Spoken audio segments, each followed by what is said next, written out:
All right, as we speak, the Imam behind this controversial mosque is on his way to Bahrain on a trip bankrolled by American tax money. Imam Faisal Abdul-Rauf on a mission from the U.S. and our government to promote religious tolerance in the Muslim world. This is the fourth time he has made this kind of trip, but there are new questions about having this guy traveling on the federal payroll in the middle of this particular controversy. Mike Gallagher is a syndicated radio talk show host and Fox News contributor, and Rob Thompson is also a radio talk show host. Gentlemen, welcome to you both. Hi, Shannon. All right, Mike, we know he's made this trip before. He did it twice under the Bush administration. So why is it a problem for him to go now under this administration?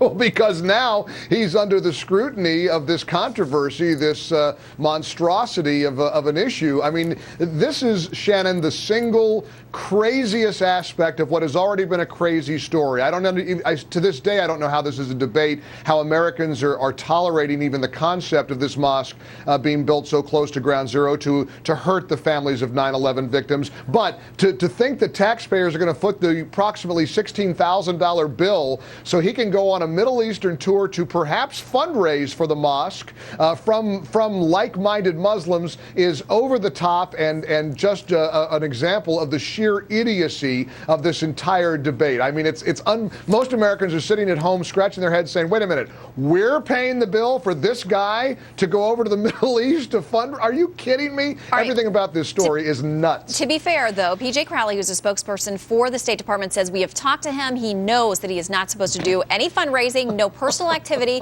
They say he understands that. Rob, is that good enough? So why is he going?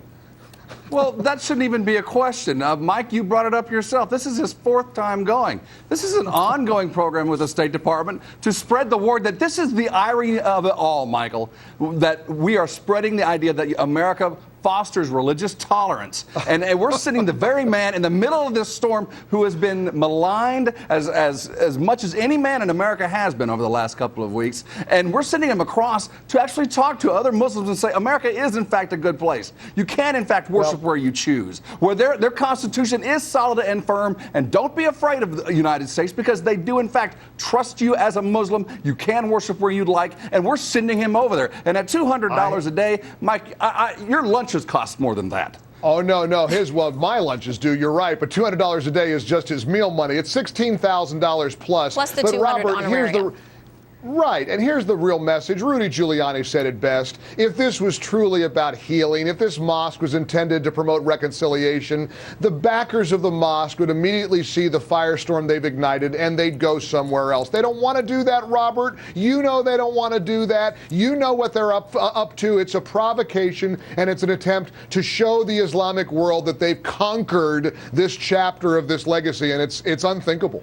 Rob, let me ask you this. Absolutely. The State Department says this is about fostering a discussion on religious tolerance and diversity. This person in the middle of the toughest controversy right now here in the U.S., maybe that makes him the right person to go to show some of the points that you enumerated earlier. But the fact is, this is a guy who, by his own admission, has refused to denounce Hamas. And a lot of people here in the U.S. have a major problem with that one particular issue, aside from the mosque itself. So should the administration be more careful in the selection of who it sends, knowing that offends millions of Americans?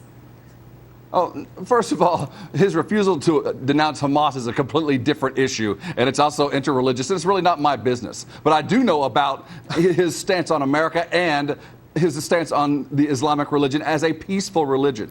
And for anyone to say that they are looking at this, it's not a mosque, at this community center as something, as put in the face, as rubbing salt in the wounds of those that are injured, my gosh, have lost their minds. In fact, they're standing up for the very reason we had people that have gone to Iraq and Afghanistan to fight for the Constitution that says, as a religious person, I can worship where I choose and the government cannot stop me. And as he goes across the world, he is telling them, those in Abu Dhabi, as in Qatar, wherever he goes, that when you come to America, when you deal with America, you are absolutely religiously safe. So Rob, if you're familiar with what he thinks about America, I trust you watched The Factor last night as O'Reilly played the clips from the 60 Minutes interview when this guy said last night at 60 Minutes a few weeks after 9/11 that America was an accessory to 9/11. Rob, do you honestly not understand how family members of 9/11 victims are feeling about a man who once said we were an accessory to 9/11 as a country, should be behind the mosque that's in the shadows of where the Twin Towers once stood? You don't see that, Rob? Very, very quickly, I want to get you as the final word here.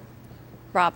You could take things out of context all you would like, Mike. That's not the entire statement that he did make. In fact, what he's going over across the seas out of context is correct. He's overseas promoting America's tolerance for any religion. And I think he should be taken care of. And God bless him for on his way to taking care of our Mike and Rob. He's being taken care of. The world. Mike and Rob, the whole purpose of the trip, apparently for the Imam, is to spark this religious conversation and debate. You've done it very well. So we thank you both, gentlemen. Here we are. Okay, thanks, Shannon. Take care.